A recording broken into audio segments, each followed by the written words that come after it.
When you purchase a car stereo from Crutchfield, the instructions start here. Literally step by step, screw by screw, clip by clip, taking the vehicle apart. We write the instructions. We do our measurements of the depth, the height, the width of the cavities. We just try to get every piece of information we can for our customers as well as our techs and salespeople. Typically, we take between 300 and 700 pictures per day per vehicle. Wayne takes the pictures, I write the copy.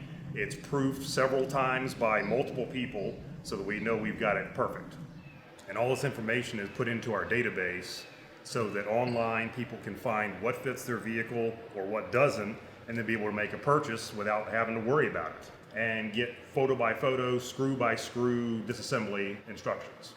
So a lot of people who have never done it before have the opportunity to do the work themselves. If you have any questions, give us a call at Crutchfield and we'll do our best to help you out.